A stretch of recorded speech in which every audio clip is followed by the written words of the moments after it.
everybody, welcome to Board Game Night and Game Night, and I'm Bo Patterson, and I have just a big passion for board games, and I play with my family and a bunch of friends, and I've been trying to bring board games to your family table during this crisis, during this quarantine, so you guys can have fun. So far, we've done a lot of very friendly kid games like King of Tokyo, we did Jamaica, and I want to show you a game that's a little bit more for your teenager, your young adult, maybe child if you're an empty nester and you've got some young adults at home during this crisis. And this is a game called Chronicles of Crime.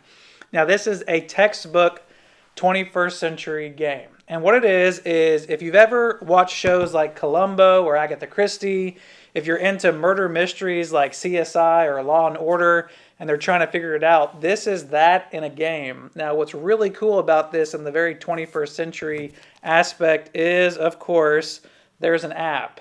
And so this app here runs the entire game. So I'm just going to give you very quickly a shot of what it looks like to play this game and to solve a crime in London. This whole thing is based in London.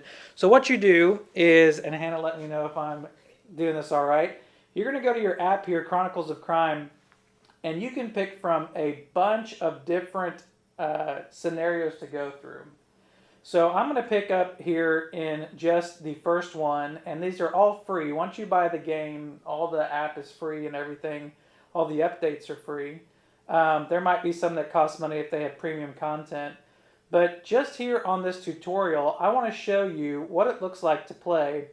And so I'll just boot up the app. I'm going to do some things and now kind of go back to the game board just to show you what it looks like. So what it says so far is I am a detective in Scotland Yard. So this is Scotland Yard, and this is where I'm going to be working out of. And this is my police chief. So it just says pick Scotland Yard and put number 33. This is your police chief. In a different game, this guy could be a janitor. This guy could be a CEO. Doesn't matter. And the game tells you that you have a case to solve. So go talk to your police chief. And this is what's cool. It has a QR code. So you will literally, I'm going to do this with two hands, you're going to scan and bring up your QR code, and when you do that, he'll tell you your mission. So at last you're here, I have a case for you. An old woman, number 7, so you go through all the suspect deck, you find number 7 has been found dead. I need you to find out if it's a natural death or a homicide. This is like the first episode of the show Endeavor. So now you find this lady, doesn't she look great? And she has apparently died, so you get to put her down here now, and she is a person that you can investigate. So you spend the game scanning different locations like Scotland Yard. You can scan different people, and what's really cool is you have 4 people who are always on your side. You have a criminologist who is here to tell you how people think and how bad guys think. You have a hacker who can hack into people's devices and computers and let you know more what's going on in their background. A scientist who's kind of like your forensic person that has no personality but knows the details.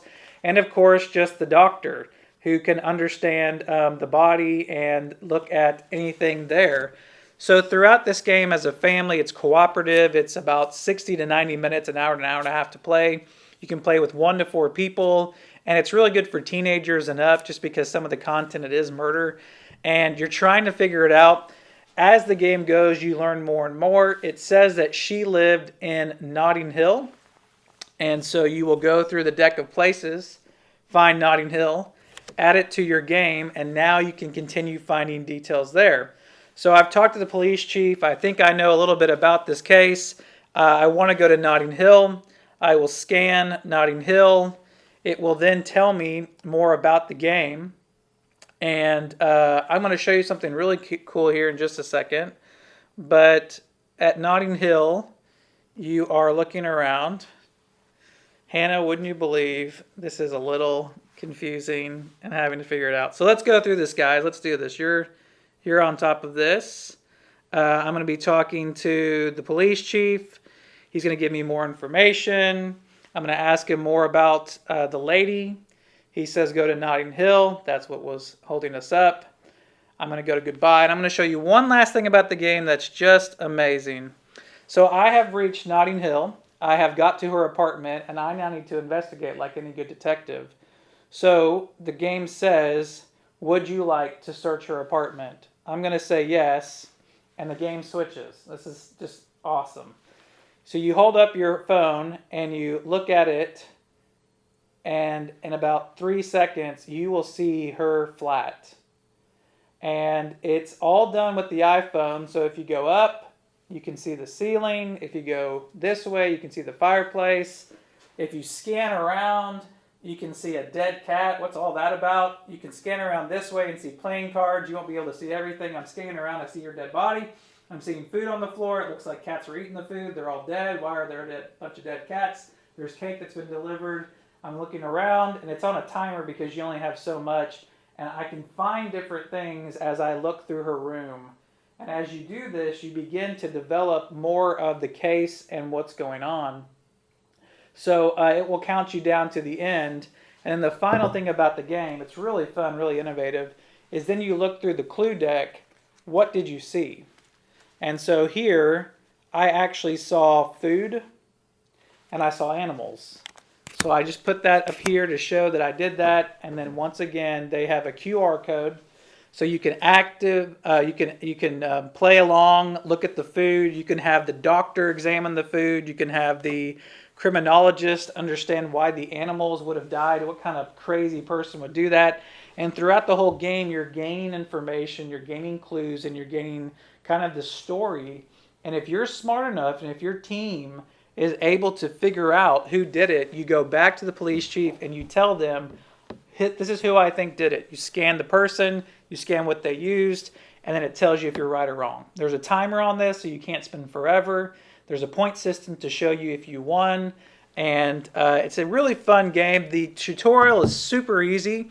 Great way to start playing, but I'll tell you, these missions just ramp up in difficulty. And there's been times where I could not figure out who did it. I had to go back to locations, look back in rooms, look back at evidence. Oh, I missed a clue. I should have had that clue examined by the hacker or that person's phone. And it gives you all the freedom to make all the best decisions in the world or just completely mess it up. So Chronicles of Crime is a fascinating game. It is a really well done game to let you be a detective, to explore London, explore these unsolvable crimes, use technology to find clues and suspects and locations, all in good fun and all about an hour and a half. So this is an awesome game, like I said, for teenagers, college students, young adults, and families to play. See if you can crack the Chronicles of Crime in London, and we'll see you again at game night.